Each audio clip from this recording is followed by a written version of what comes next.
ability of contact in the years to come by delivering information on different ET groups over a period of time, one or two groups at a time in these transmissions, to familiarize you with who is in the neighborhood, who's been interacting with Earth for quite some time, who will continue to interact with Earth in various ways.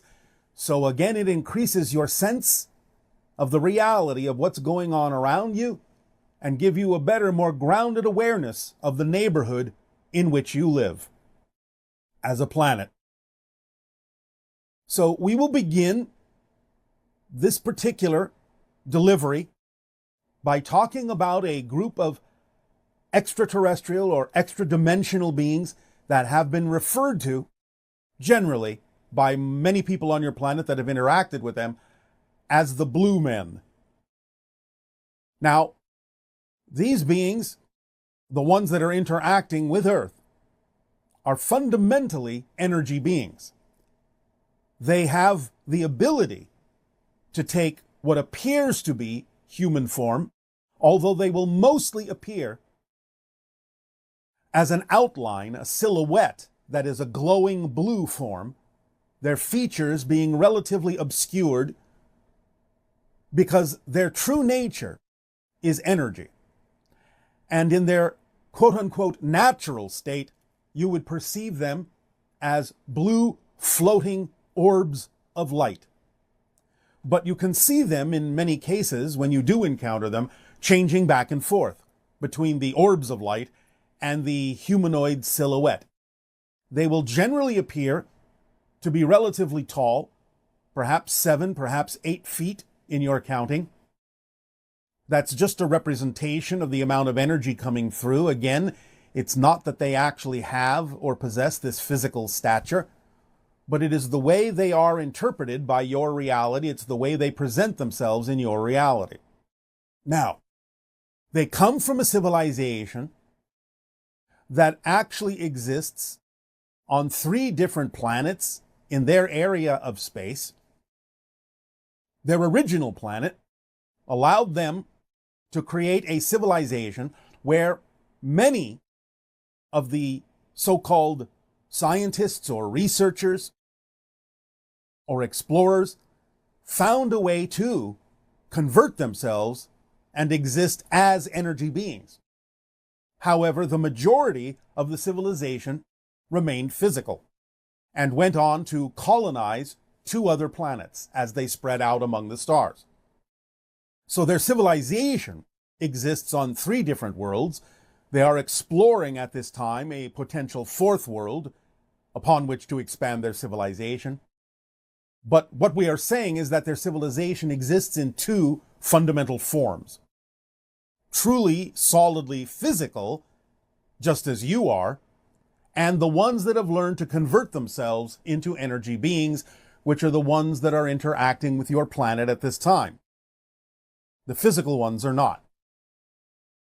But the ones that are interacting with your planet are doing so not only for the purpose of observation and study, as is true of many ET races who are interacting to some degree with Earth, but they also are quite compassionate, quite peaceful, and they have, shall we say, a tendency, when interacting with humans on your planet, to encourage those humans to change from a warlike civilization to a more peaceful civilization. They have even rescued people in wartime situations, removed them from the war. They have healed many people on your planet who were injured in war and from other causes. Because, again, they are energy beings, they can vibrate at a frequency that allows a person to match their frequency and allow rapid healing to occur. They will often observe warfare scenarios, and they even have the ability for people, sometimes, not always, depending upon their destiny, because the blue men will not interfere with your destinies, your choices, but they have from time to time, when it is appropriate, even removed humans from your planet and taken them to live on a planet where there is nothing but peace.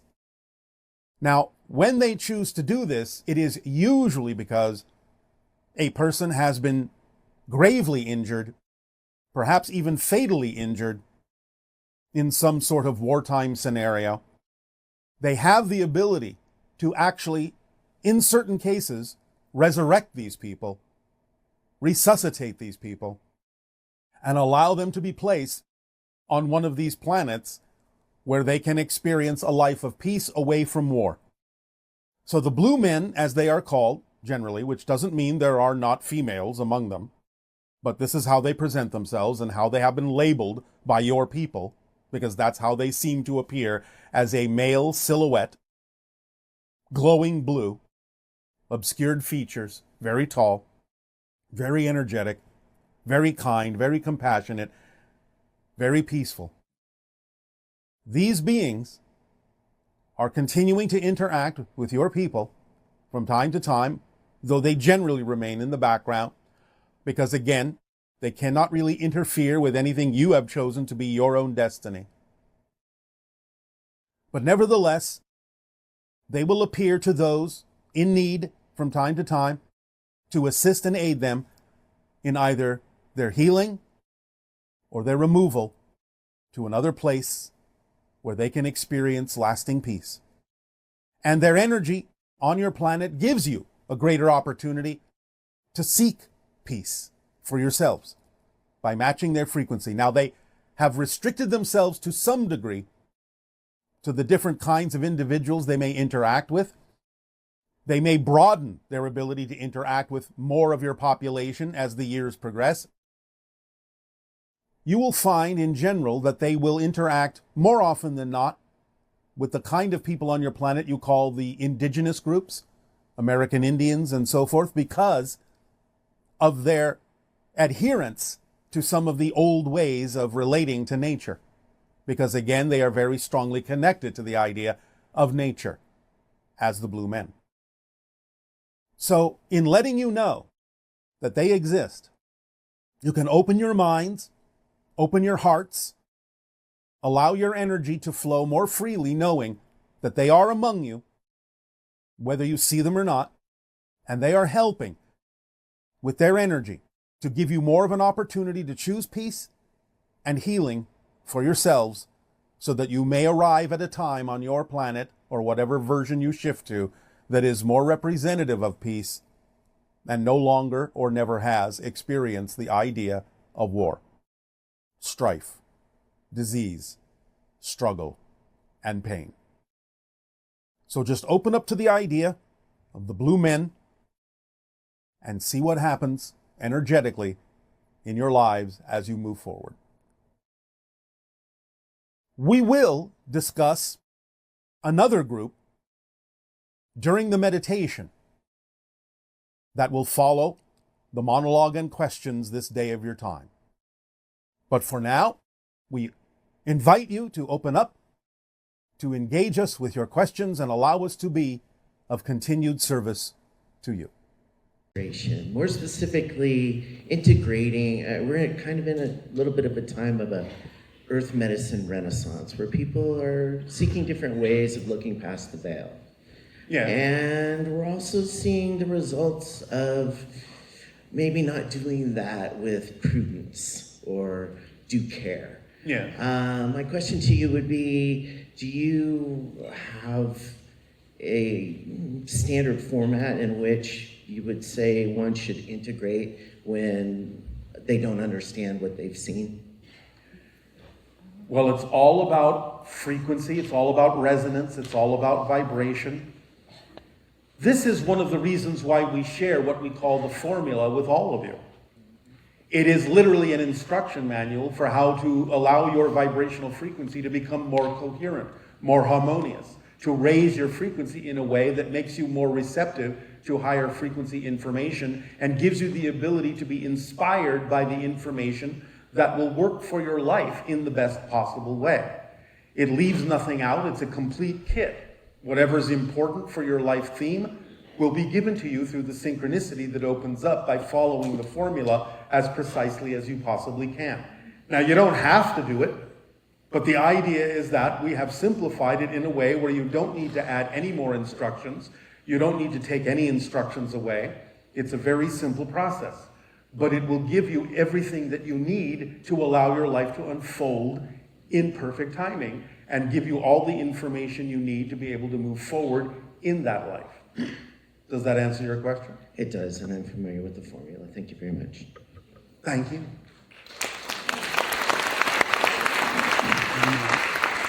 This is why we give it to you, so you don't have to overthink it or anything like that. What is it? What's the formula? Very briefly, you act on your passion, number one. You act on it, number two, as far as you can take it, till you can take it no further. Look for the next thing that you can act on that contains more passion or excitement than anything else. Number three, you act on your passion with absolutely zero assumption or insistence of what the outcome should be. Number four, you act on it by staying in a positive state no matter what happens, because that way you get a benefit out of what's happening, even if it's something you don't prefer, objectively speaking. And number five, you examine your beliefs and let go of the ones that are negative or fear-based or simply irrelevant for you. When you do that, you open up a complete kit of tools that act for you automatically and move you forward and propel you and guide you through life unerringly.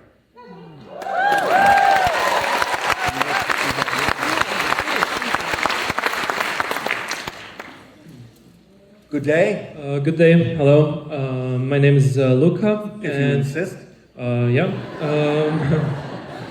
I came with my friend to this event all the way from Croatia.